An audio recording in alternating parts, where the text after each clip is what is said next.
ক্ষমতায় বিএনপি থাকে আর যদি আপনারা অন্য দলকে ভোট দেন, আমি কিন্তু আপনাদের কাউকে ছাড়বো না।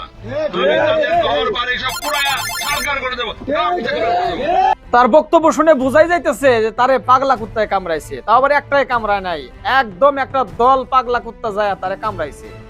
এটা হলো হাসনাত আব্দুল্লাহর বিরোধী একজন নেতা ছিল, যে এবার নির্বাচন করতে যাচ্ছিল, কিন্তু তার ঋণ খেলাপির কারণে তাকে ঘাট ধাক্কা দিয়ে নির্বাচন কমিশন থেকে বের করে দিয়েছে, সে যেন নির্বাচন করতে না পারে। যার কারণে মনে করেন যে মাথার ভিতরে মগজে খালি পোকা গিলবিল করতেছে, আর পাগলা কুত্তা ঠ্যাঙের জায়গায় জায়গায় কামড় মারছে, যার কারণে এরকম ডায়লগ দিচ্ছে। ডায়লগটা হলো, যদি কোনোভাবে বিএনপি সরকার নির্বাচিত হয়, তাইলে যারা বিএনপির দানের শীষ ব্যতীত বা বিএনপি ব্যতীত, বিএনপির মনোনীত প্রার্থী ব্যতীত অন্য কোনো জায়গায় ভোট দিবে, তাদের ঘর বাড়ি সহকারে পুরায়া দিবে, এরকম হুঙ্কার দিতেছে জনসম্মুখে সে মাইক দিয়ে। দর্শক বুঝতেই পারছেন এই মুন্সি সাহেবের মাথা কি আসলে ঠিক আছে? হাসনাত আব্দুল্লাহ যেইভাবে মানুষের ভিতরে জনপ্রিয়তা হয়ে উঠেছে, আজীবন আমরা দেখেছি মানুষ যখন নির্বাচন করে ভোটের আগের দিন রাত্রে যায় যায় সাবান বিস্কুট 1000 টাকা মানুষের হাতে হাতে পৌঁছাই দিত আর বলতো যে এই মার্কে ভোটটা দিয়ে।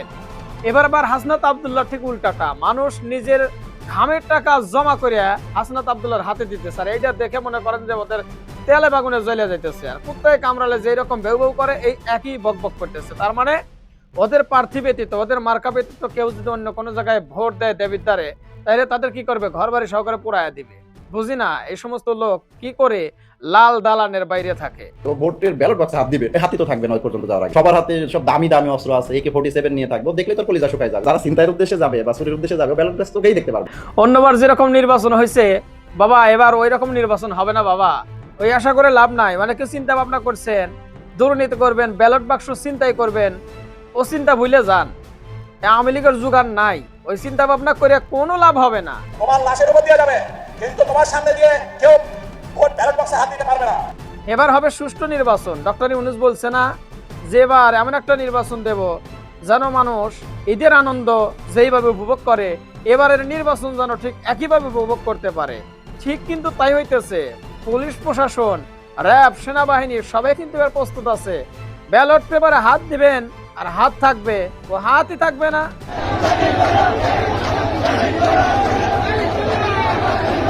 নির্বাচন উপলক্ষে যখন অফিস আদালত কোর্ট কাছারি গার্মেন্টস শ্রমিকরা সবাই যখন ছুটি পাইছে, তখন মনে করেন যে ঢাকা থেকে দেশে দেশে চলে আসতেছে। ঈদের ভিতরে যে এইরকম ভাবে মানুষ ছুটি পায় ছুটে চলে আসে দেশের মধ্যে এবং ঈদ আনন্দ উৎসব করার জন্য, এবার এই ভোট দেওয়ার জন্য সবাই চলে আসতেছে। কিন্তু আশ্চর্য লাগছে একটা বিষয়, ট্রেন ভর্তি মানুষ, ট্রেনের উপরে ছাদ ভর্তি মানুষ স্লোগান দিতেছিল তারিফ আল্লাহর। ঘটনা কি রে ভাই? তাহলে ঢাকা শহর যারা সবাই দেশে চলে আসতেছে ভোট দেওয়ার জন্য, সবাই কি তারিফ আল্লাহর প্রতীক নাকি? হাই রে হাই, সময় তো ভাই আর বেশি দিন নাই, মাত্র একটা দিন মাঝখানে আছে। আজকে 10 তারিখ, তারপরে কালকে 11, তারপরে তো 12 তারিখ। এই 12 তারিখে তো নির্বাচন, একটা দিন মাঝখানে আছে। এখন যেইভাবে তারিফ আল্লাহ ইসলামী দলগুলোর জোয়ার দেখা যাইতেছে, আরে তাদের তো মাথা অলরেডি ঘুরে গেছে। তবে হ্যাঁ ভাই, খেলা কিন্তু এবার একটা হবে এবং ফাইনাল খেলা হবে। এবার খেলায় যদি আলেম ওলামা, এবার খেলায় যদি টুপিওয়ালারা, এবার খেলায় যদি ন্যায়ের প্রতীকরা যদি মনে করে পাশ করতে না পারে, খেলায় যদি জিততে না পারে, তাহলে আমার বিশ্বাস আগামী আর কোনোদিন জেতা সম্ভব হবে না। তাই এবার খেলায় কিন্তু জিততে হবে এবং তাদেরকে জেতাইতেই হবে। টুপিওয়ালাদের যদি সংসদে পাঠাইতে চান, তাহলে এবার খেলায় আপনারা খেলাটা দেখায়া দেন। একজন মুসলিম জননেতা মামুনুল হককে যদি সংসদে পাঠানো যায়, এদেশের স্বাধীনতা সার্বভৌমত্ব রক্ষা হবে, এদেশের দুর্নীতিবাজরা পলায়ন করতে বাধ্য হবে। জামাত ইসলামের সাথে দল জোট করেছে রিকশা মার্কা, জানেন তো? আল্লামা মামুনুল হক সাহেব, চেনেন না ভালো করে তাকে? শাইখুল হাদিস, শাইখুল ইবনে শাইখুল হাদিস আল্লামা মামুনুল হক সাহেব। হাসান জামিল সাহেব একটা বক্তব্য দিচ্ছে যে এরকম একজন লোককে সংসদে পাঠাতে হবে, তাহলে সংসদ থেকে চোর, বাটপার, দুর্নীতিবাজ, লুটরাজ, ধর্ষণকারী, মিথ্যাবাদী, টাকা জালিয়াতকারী, দেশের টাকা লুটপাটকারী সবগুলো ভাইসা মনে করেন যে দাদা বাবুদের দেশে, কেউ বা মনে করেন যে এই বাংলাদেশ থেকে ছাড়তে বাধ্য হবে। সংসদে যদি মনে করেন যে ন্যায় ইনসাফের মানুষ যদি যায়, তো ওনার ভাষ্য অনুযায়ী যেটা বুঝতে পারলাম যে আল্লামা মামুনুল হক সাহেবকে আপনারা ভোট দেন রিকশা মার্কায়। আমিও বলতেছি ন্যায়ের পক্ষে ভোট দিতে হলে অবশ্যই এরকম আলেম ওলামাকে আপনাকে সংসদে পাঠাইতে হবে।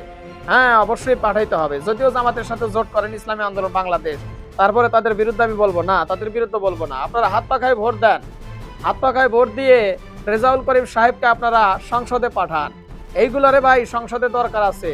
টুপিওয়ালারা যদি সংসদে একবার ঢুকে যায় রে ভাই, ঢুকে যদি যায় রে ভাই, সংসদে যায় কি ঘুষ খাইবা, দুর্নীতি করবা, সরকারি টাকা নিয়ে ব্রিজ বানানোর কথা বললে নিজের ঘরের দালান দিবে, ছাদ দিবে, ওইটা সাইজ করে ফেলাইবে। টুপিওয়ালারা যদি একবার সংসদে যায়, তো সেই সুযোগটা এবার পাইছি কিন্তু আমরা ভাই। একটা ভোটের অনেক দাম ভাই। 500 টাকায় ভোট বিক্রি করে দিবেন, একটা চায়ের কাপের বিনিময়ে ভোট বিক্রি করে দিবেন না, দিয়েন না ভাই। একটা ভোটের অনেক দাম আছে, এবার ভোটটা জায়গা মতো দেন। সংসদে টুপিওয়ালাদের একবার পাঠান রে ভাই, একবার পাঠান, দেখেন দেশের পরিস্থিতি ঘুরে যাবে ভাই মুহূর্তের মধ্যে। মা বোনের শান্তিতে থাকতে পারবে, অন্যায় অত্যাচার নির্যাতন সবকিছু দূর হয়ে যাবে বাংলাদেশ থেকে যদি টুপিওয়ালারা ক্ষমতায় যেতে পারে।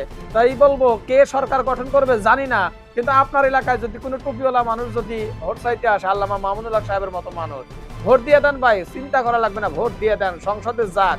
আপনার এলাকা সোনার এলাকা গঠিত হবে, এটা আমি গ্যারান্টিতে বলতে পারি, কারণ তারা হযরত ওমরের দেখানো পথ অনুযায়ী রাষ্ট্র পরিচালনা করার চিন্তা ভাবনা করবে। যে আইন পাশ করবে সংসদ থেকে, ওই আইন অনুযায়ী তো মনে করেন দেশ চলবে, তাই না? আলেম ওলামা টুপিওয়ালারা যদি ওখানে যায়, যেটা অন্যায় হবে সেটা কখনো করবে না, যেটা ন্যায় সেইটার পথে তারা কাজ করবে। তাইলে ন্যায়ের পথে কাজ করলে দুর্নীতি বন্ধ হলে বাংলাদেশে গরিব মানুষ থাকবে না, অসহায় মানুষ থাকবে না ভাই, অন্যায় অত্যাচার কিছু থাকবে না। তাহলে এর চাইতে শান্তির আর কি আছে? এই শান্তিগুলো পাইতে চাইলে অবশ্যই কিন্তু আমাদেরকে টুপিওয়ালাদের সংসদে পাঠাইতে হবে রে ভাই। যদি মনে করেন দেশটাকে ভালোবাসেন, আসলে সেনাবাহিনীটাকে ভালোবাসেন, সেনাবাহিনীর সম্মান ফিরিয়ে আনতে চান, তাহলে ভাই ওই যে 18 সালে যেই শয়তানির পাহারা দিয়েছিলেন না, ওইটা করা যাবে না। জেনুইন কাজ করতে হবে। নির্বাচনে কোনো ধরনের শয়তানি করার চিন্তা ভাবনা মাথা থেকে ছেড়ে ফেলতে হবে। সাংবাদিক ইলিয়াস হোসেন সরাসরি সেনাবাহিনীকে উদ্দেশ্য করে বলছে, বিগত দিনে যা করছেন এবারে তা আপনারা কইরেন না, এবারে একটু অন্যরকম কাজ করেন। অর্থাৎ বিগত দিনে যেভাবে ব্যালট বাক্স ছিনতাই করার জন্য পাহারা দিয়েছে প্রশাসন, এবার তা কিন্তু করা যাবে না। শুধু কি সাংবাদিক ইলিয়াস হোসেন বলছে তা কিন্তু না, হাসনাত আব্দুল্লাহ বলছে, আপনারা সেনাবাহিনীর সদস্য যারা আছেন, আপনারা যেভাবে জুলাইয়ে বাংলাদেশের পক্ষে রাস্তায় নেমে এসেছিলেন, জনতার পক্ষে রাস্তায় ছিলেন, আমরা প্রত্যাশা করি এই নির্বাচনে আপনাদের যে ভূমিকা, সেই ভূমিকা আপনারা যথাযথভাবে আপনারা রাখবেন। 24-এর অভ্যুত্থানে যেইভাবে সেনাবাহিনী আমাদের পাশে ছিল, যেইভাবে সেনাবাহিনী পাশে থাকার কারণে হাসিনার মতো একজন ফ্যাসিস্ট দেশ থেকে পালাতে বাধ্য হয়েছে, হাসিনার মতো একজন মনে করেন দেশদ্রোহী, যারা মানুষের সম্পদ লুটে পুটে খেয়েছে, যারা মানুষকে হত্যা করেছে, খুন করেছে, গুম করেছে, দেশের টাকা লুটরাজ করে বিদেশে পাচার করেছে, এই সমস্ত মানুষদেরকে তাড়াতে বাধ্য হয়েছে এই শিক্ষার্থীরা, এবং সহযোগিতা পেয়েছে সেনাবাহিনীর। সেই সেনাবাহিনীর সহযোগিতা এবার আবার হাসনাত আব্দুল্লাহ চাচ্ছে যে আপনারা যেইভাবে 24-এর অভ্যুত্থানে আমাদের সমর্থন করেছিলেন, আমাদের পাশে ছিলেন, এই নির্বাচনে যদি আপনারা সেইভাবেই থাকেন, অর্থাৎ আমাদের পাশে, এটা বুঝাই নাই, উনি বুঝাইতে চেয়েছেন ন্যায়ের পক্ষে থাকেন, অর্থাৎ কোনো রকমের ভোট ডাকাতি না হয়, ব্যালট যেন চিন্তাই না হয়, সঠিকভাবে যদি নির্বাচনটা করতে পারেন তাইলে আমরা খুশি। দর্শক, আপনারাও তো চান এইটা, তাই না? এবার কিন্তু খেলা হবে, এবার শুধু সাধারণ খেলা হবে না, বিশাল একটা খেলা হবে ভাই, বিশাল একটা খেলা, ন্যায় অন্যায়ের খেলা।